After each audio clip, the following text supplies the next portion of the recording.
Hello bachcho, let's read this question. This question states from the particle scattering experiment, Rutherford concluded that A. Alpha particle come within a distance of order of 10 to the power 14 meter of the nucleus.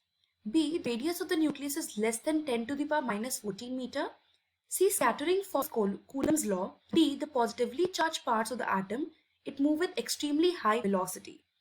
Let's understand this question with the basic key concept. तो सबसे पहले हम ये समझेंगे कि रूदरफोर्ड ने experiment क्या किया. So let's talk about the major experiment. क्या एक्सपेरिमेंट था, क्या ऑब्जर्वेशंस थी, एंड देन वी कंक्लूड कि उस ऑब्जर्वेशन से हम क्या कंक्लूड कर सकते हैं. तो रुदरफोर्ड ने स्कैटरिंग एक्सपेरिमेंट दिया था. उसने क्या किया था, उसने alpha particles, as we know that alpha particles क्या होते हैं, सबसे पहले we need to know about alpha particles. So alpha particles बहुत high energy positively charge helium atoms है. So it is positively charged helium ions हैं जिसमें +2 का चार्ज होता है एंड मास इसका 4u होता है. तो इन्होंने क्या किया, इन्होंने अल्फा पार्टिकल्स को बोम्बार्ड कराया. So they have bombarded the alpha particles. अब किस पे बोम्बार्ड कराया, on a radioactive substance. और वो radioactive substance thin foil था. मतलब यू कैन से कि एक थिन फॉइल लिया, बहुत ही ज्यादा हैवी मेटल को, या उन्होंने कह सकते हो कि गोल्ड का फॉइल लिया एंड उस पर अल्फा पार्टिकल की बॉम्बार्डमेंट कराई. इसमें क्या बोला, हमने ये भी बोला कि रेडियो एक्टिव सब्सटेंस का यूज हो रहा था. सो इस एक्सपेरिमेंट में एक रेडियो एक्टिव सब्सटेंस यूज हो रहा था, और यू कैन से यहां पे radio active substance radium use हो रहा था. एंड वो बिल्कुल जैसे अल्फा पार्टिकल्स का जो सोर्स था उसके बीच में रेडियो एक्टिव सब्सटेंस लगाया गया था, जिसमें क्या था, रेडियम. और रेडियम के एक लीड ब्लॉक था, लीड ब्लॉक के बीच में रेडियम पार्टिकल को लगाया गया था. वहां से अल्फा पार्टिकल्स की बम्बार्डमेंट होती थी, रेडियम से वो टकराते थे एंड एक स्लिट के थ्रू वो narrow beam of alpha particle वहां से जाता था. और जो अल्फा पार्टिकल्स वहां से निकलते थे वो आगे जाके गोल्ड फॉइल के साथ अट्रैक्ट होते थे और गोल्ड फॉइल के साथ टच होते थे. हमें अल्फा पार्टिकल्स की डिटेक्शन देखनी थी एंड वो डिटेक्शन थी इन ऑर्डर टू डिटेक्ट कि अल्फा पार्टिकल स्कैटरिंग के बाद कहाँ गए. हमने जो एक सर्कुलर स्क्रीन कोट किया था, मतलब गोल्ड फॉइल को कोट किया गया था with zinc sulphide in order to detect the presence की अल्फा पार्टिकल वहां पे आया है. जब अल्फा पार्टिकल जिंक सल्फाइड की स्क्रीन को टच करता था, और you can say so when alpha particle it touch the coat of zinc sulphide, so वहां पे फ्लैश आती थी एक लाइट की, वहां पे लाइट की ना फ्लैश आती थी एंड वो इजीली हम डिटेक्ट कर सकते थे. सो ये डिटेक्ट किया था रुदरफोर्ड ने. उसने डिफरेंट पोर्शंस डिटेक्ट करे, उसने डिटरमाइन किया कि क्या क्या अल्फा पार्टिकल्स, कितने अल्फा पार्टिकल्स डिटेक्ट हो रहे हैं. सो उसने कुछ ऑब्जर्वेशंस ली. सो ऑब्जर्वेशंस क्या थी, लेट्स अंडरस्टैंड इट. ऑब्जर्वेशन सबसे पहले उसने बोली कि 99% ऑफ अल्फा पार्टिकल्स वो अनडिफ्लेक्टेड गोल्ड फॉइल से पास हो गए. वो कोई डिफ्लेक्ट नहीं करे, डायरेक्टली गोल्ड फॉइल से बिल्कुल सामने की तरफ निकल गए, कोई डिफ्लेक्शन उन्होंने शो नहीं करी. सेकेंड ऑब्जर्वेशन उसने दी कि small fraction of alpha particles वो स्मॉल एंगल्स के साथ डिफ्लेक्ट हुए.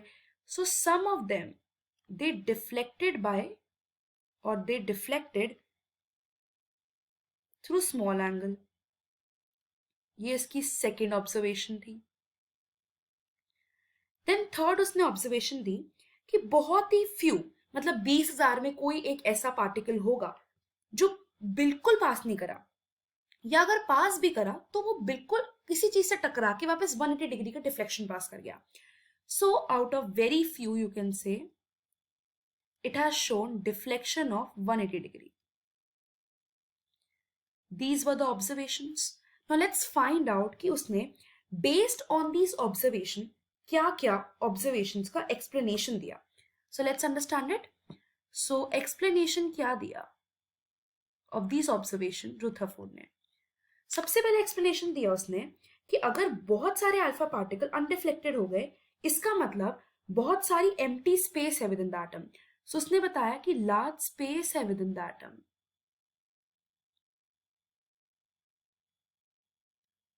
सेकंड, उसने ये भी बोला कि अगर वो बहुत ही ज्यादा स्मॉल अमाउंट में रिफ्लेक्ट हो रहे हैं सर्टेन स्मॉल एंगल्स में, इसका मतलब कोई हेवी पॉजिटिवली चार्ज मास प्रेजेंट है, क्योंकि इलेक्ट्रॉन तभी तो रिपेल्ड होंगे एंड यहाँ पे रिफ्लेक्शन रिपल्शन हो रही है। तो इसका मतलब कोई हेवी पॉजिटिवली चार्ज प्रेजेंट है इन द एटम। तो उसने ये बोला कि हेवी पॉजिटिवली चार्ज मास प्रेजेंट है।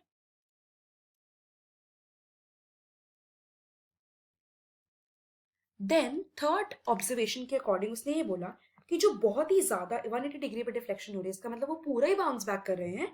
ये उसने बोला कि वो जो कॉलिजन हो रही है वो टकरा रहे हैं with that heavy positively charge mass. So उसने बोला कि कॉलिजन हो रही है एंड यहाँ पे डायरेक्ट कॉलिजन हो रही है, उसने ये बताया। एंड उसने बेसिकली क्या क्या कंक्लूजन्स दिए, let's talk about it because we need to understand कि कंक्लूजन्स क्या थे। सो फर्स्ट कंक्लूजन उसने ये दिया कि एक एटम में एंटायर मास और पॉजिटिवली चार्ज, जो पॉजिटिव चार्ज है, और ये कह सकते हो that entire mass and positive charge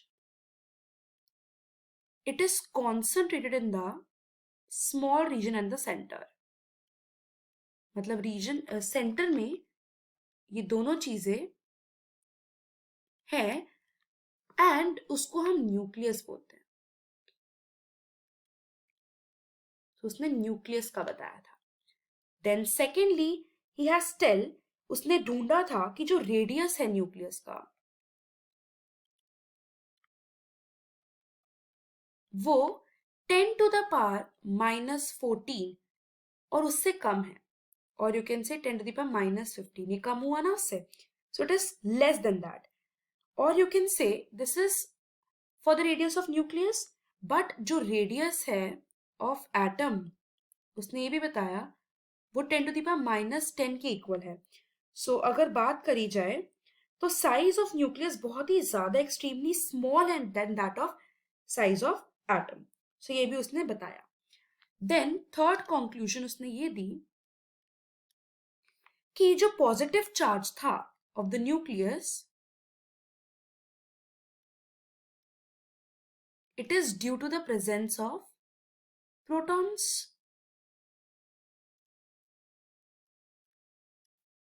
next observation थी, बट जो मास था, मास ऑफ द न्यूक्लियस, उसने ये बोला दैट तब तो न्यूट्रॉन्स डिस्कवर नहीं हुए थे, बट आफ्टर दैट हमने ये डिस्कवर किया था, चैडविक ने जब डिस्कवर करा न्यूट्रॉन, उसके बाद ये डिस्कवर हुआ था कि mass of nucleus basically mass of neutrons and mass of protons के इक्वल है। नेक्स्ट ये बात भी करी गई कि nucleus as it is surrounded by electron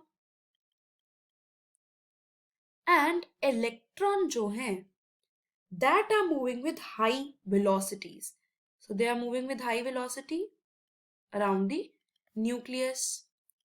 And ये भी बोला गया कि electrons and nucleus they are attracted by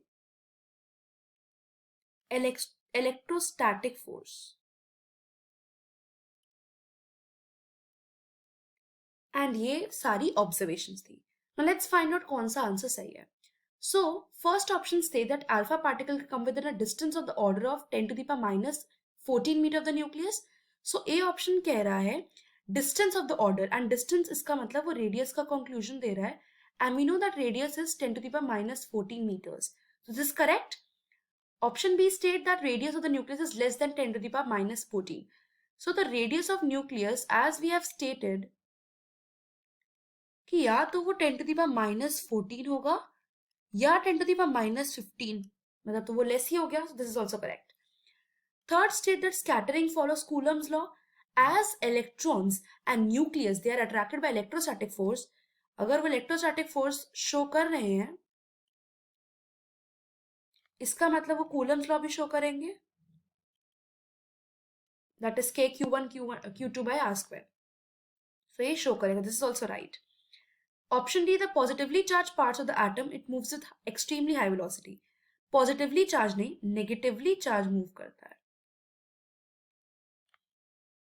Hence, the final answer to this question is option number A, B and C. I hope you understood it well. Best of luck.